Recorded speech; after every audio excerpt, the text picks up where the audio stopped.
Hello, I'm. Hello. Everyone has their favorite stand up comedy special. But how can we compare stand up comedy specials without the favoritism getting in the way? Hopefully, like this. Welcome to the Laugh Track, where we track stats and chat facts. This week, I'll be watching what? Bo Burnham's second stand up comedy special. This one is a doozy on the details, all right? It came out in 2013 across a couple of different platforms. It is free on YouTube because it was self-financed by Bo Burnham, so he gets to release it on his YouTube channel. And now it's also released on Netflix. However, I think Comedy Central licensed it out to Netflix, but it wasn't released on Comedy Central. I don't know how that works, but it's the information that I found. There's also a version available on Spotify, which Bo owns outright. It's the audio version, no visual component that I was able to find. And that one was recorded at the Barrymore Theater, whereas the visual version on YouTube and on Netflix was recorded at the Regency Ballroom in San Francisco. Both came out in 2013, and you can find it on all of those platforms currently. And now for this year in comedy. 2013, pretty memorable stuff, especially for me. I was at a ripe young age around this time. We're the Millers, This Is the End, The Hangover Part 3. Finally, they gave up on the hangovers after this one. I believe I can fly. That's a good part. The shows, Nathan For You, great stuff. I love how Nathan Fielder keeps on heightening with every show that he comes out with. Crazy stuff. Legit, Jim Jeffries show, very funny at the time. I need to go back and see if that holds up. Probably doesn't. His stand-up's great though. And then Drunk History, which is a little bit like this show that you're watching right now. And then for the stand-up comedians, gross ticket sales. Russell Peters, first time seeing him on the laugh track list so far, 15 million. And then Jeffa Dunham, a regular on this list with 25 million. And of course, Kevin Hart, he's always on the list, 30 million. Little guy, big bucks, cool. And with the comedic controversy of the year, 2013, Tim Allen stated in an interview that he thinks that he should be allowed to say the N-word. Santa, no! Lastly but not leastly, before we get to the laughs, here's what I'm here for. Was there an introduction? Yes, there was. Hooray! Comedy specials are always better with introductions. And this one, home video footage, Bo Burnham, young guy standing by the pool singing, Old MacDonald Has a Farm. E-I-E-I, aww. And now, we can get to the laughs, starting out in minutes 0 to 10. Because where else would you start? Negatives? No. Bo Burnham comes out. He's actually already there. He doesn't come out at all. This is a good time to point out that this is not a traditional comedy special. However, it is traditional enough for me to track, and that's all that really matters in the sense of the laugh track. That also being said, this is not the cheer sphere. Bo Burnham is playing to a home crowd here, which is important for him because his comedy is a little bit, you gotta like warm up to it. Like if he was getting a audience that had never heard of him before, this special taping would probably be a disaster. You'd hear a lot of people being like, what? Hey, how about that? Oh, that's why. Okay. So there's a lot of people cheering. I'm not counting the cheers. A lot of the things here warrant conversation. They do warrant a cheer, but I'm tracking the laugh. So I'm not going to point out every little detail. You can go look up a video essay. You're on YouTube right now. Leave the video. Hit the dislike button. Do they still have those? Remember those days when you could hurt people online? Hit the dislike button. Go look up someone else's video. Go watch that because that's not what's happening. 47 laughs during this 10-minute segment. How about that? Bo comes out on stage and hits you with a glam rock explosion of pre-recorded meta commentary jokes and intellectual intelligentsia, or whatever the hell Stuart Lee would say. Good comedy here, but like I said, non-traditional, which is why I'm having a very hard time recording this. In minutes 11 to 20, Bo continues on with his unique musical talent coupled with this potent consciousness that bleeds through literally every single joke like one of those big fat blue Sharpies, you know? Then you like flip the paper over and you're like, whoa, look at all that potent consciousness. Also, egghead, you little egghead, what are you, Chris Moutinho?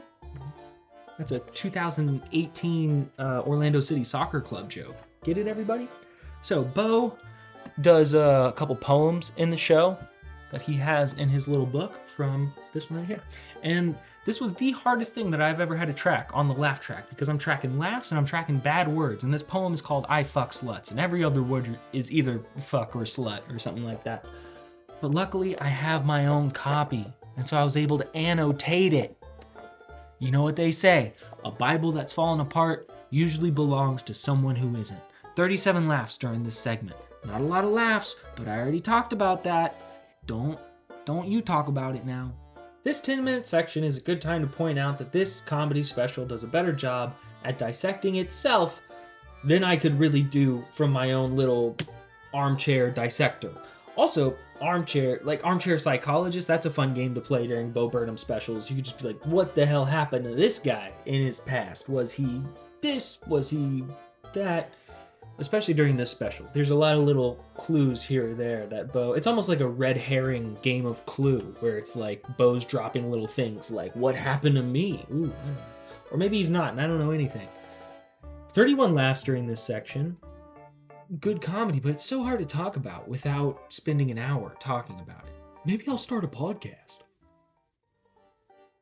Bo's like a 500-year-old person who gained the power to put their brain back into a child's body, and then that child just became overwhelmed and started like a YouTube channel. He's like, reminds me of maybe like John writing Revelations, where he's just having like crazy, like getting shown stuff he couldn't understand and was like, there's 1,000 eyes, you know, like, or maybe that Mormon guy with the plates where it's like, you'd never be able to understand this language. He's just like, I don't know. He's on one, to borrow the colloquialism. Also, during this section, we get the A minor joke, which means that Kendrick Lamar owes everything to Bo Burnham, if you ask me. That's my impression of Andy Griffith. 43 laughs during this segment, which I think is interesting because it's the second highest of the entire show, and Bo points out that this is a lull in the show. Whereas, like, he's actually coming out of where he was just challenging the form artistically for a while, and he's still challenging the form, but this time more comedically than artistically. Not that comedy isn't art. Get off my back, you hyenas. Actually, that was just the little hyenas in my brain. My brain hyenas. My brain ninas. 43 laughs during this segment. And, I should have waited like a year to do this comedy special. During this chunk of time, we get the Repeat Stuff song, which is the song where Bo talks about repeating stuff, which I find a little bit ironic. IRONIC, because Bo actually spends the first couple minutes of the entire special singing a song where about half the laughs he gets, and I didn't even notice this until this run through, but most of the laughs he gets in the first song is when he repeats stuff. Repeat stuff, repeat stuff. Everybody! I can't hear you! I can't hear you! 38 laughs during this section. I like basically the entire special. This is a big special for me. I listened to it for the first time, you know, like under the bleachers during PE in 9th or 10th grade or something like that. But out of all the jokes, I think the perfect joke in this special is the long, convoluted metaphor or simile joke. I can't even tell you why. That's just a chef's kiss joke for me. 38 laughs during this segment, if I didn't say that already. During the final 9 minutes of the show, Bo puts on a masterclass in how to get very little laughs. But how to put on a very good show. For my money's worth, I think Bo Burnham puts on the best show in comedy. That doesn't mean that he's getting a lot of laughs, but there's a lot more going on there. There's a lot more bang for your buck. There's a lot more for your money's worth, or whatever I just said. 26 laughs during this section, but art, those were the laughs. And now we can get to the stats. Starting out, as always, with the bad words. Bo Burnham gives us a total of 134 bad words in what? Leading the way from the big four, fuck, with 37. And leading the way from the eclectic bunch with an impressive 48 entries is another word that starts with F. Total laughs, 222. Ooh, angel number. Nice. That's interesting because I actually crashed my Scion TC at 100 miles per hour before I was blessed with a Focus for $200. Total time speaking, 58 minutes, 32 seconds. That gives us a laughs per minute of 3.79 and a laughs per second of that really big, really small looking number right there. Those were the stats, and now we compare, because... Still in the lead, Daniel Tosh, Happy Thoughts, for most laughs, as well as most laughs per second. However, usurping the crown is what? Bo Bo Burnham's what takes away the bad word crown from Live in Austin, Shane Gillis. Look at that. There's a new leader in town or whatever.